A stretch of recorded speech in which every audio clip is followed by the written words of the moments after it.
Oh, the MCU is back, baby. I never really left, but it's been in a bad spot for a few years.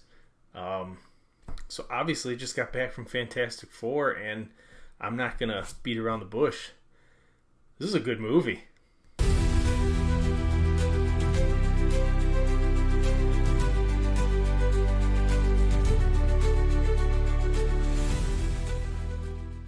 So going into Fantastic Four, we know that there is a lot riding on this movie.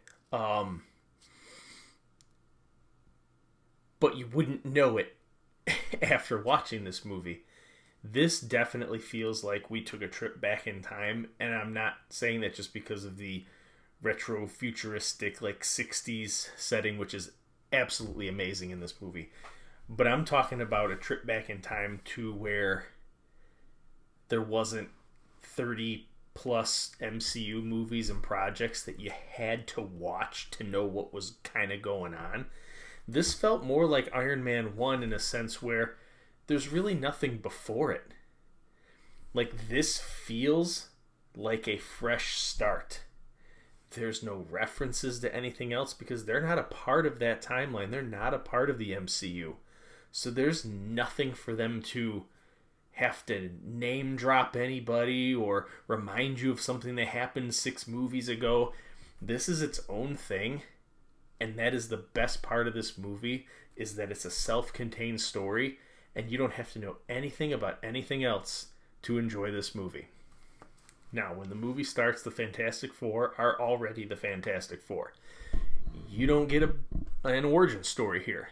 They do a really good job of telling you their backstory through like old news and TV clips, and you get to see some of their early battles and a couple fights with a couple villains.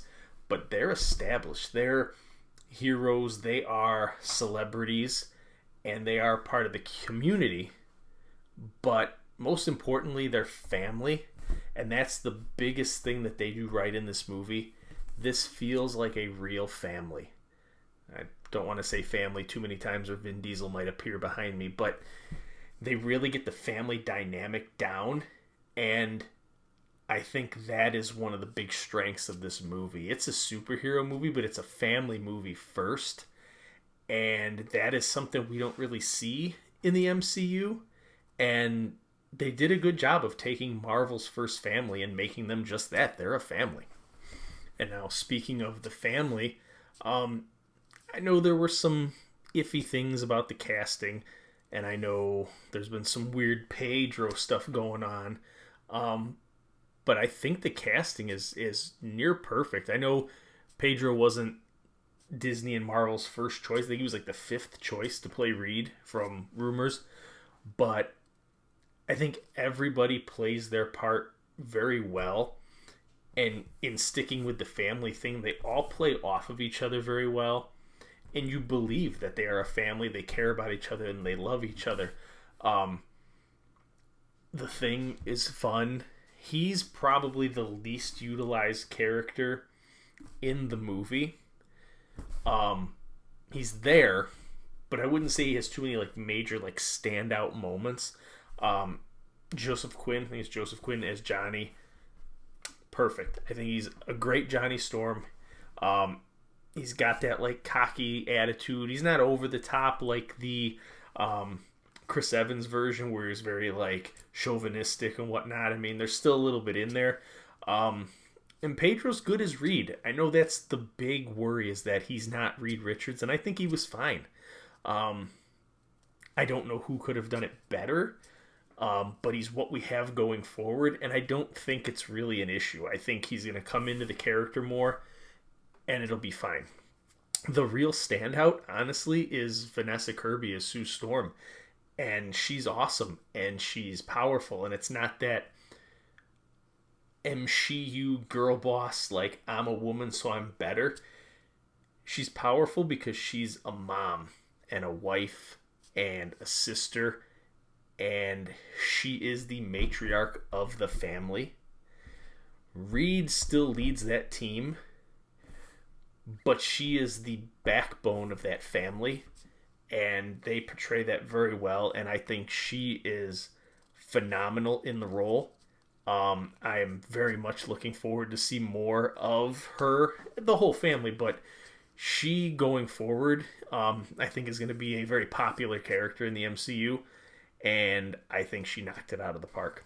Now, one of the things that I know a lot of people were worried about was the female Silver Surfer, Shalabal. This is not a gender swapped Silver Surfer. She's a real character. Granted, she's not a popular one, and she's only been in maybe one or two comics, but she's really good. She doesn't have a ton of screen time, but when she is there, she stands out. She has like a gravitas, like maybe not.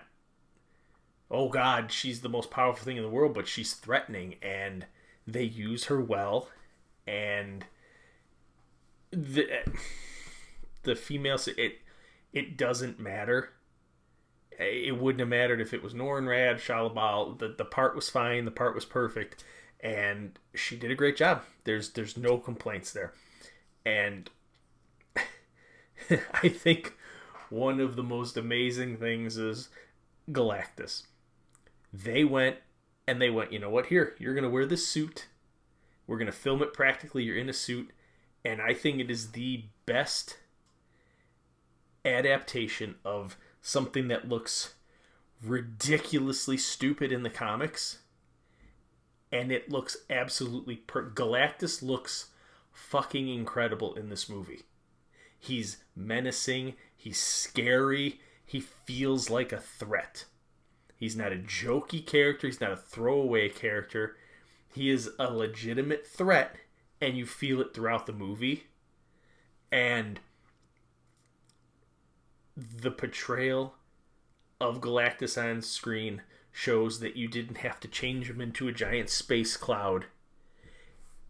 He looks like Galactus from the comic books, and it doesn't look stupid. It looks absolutely incredible, and I commend them for just going for it, and they nailed it 100%.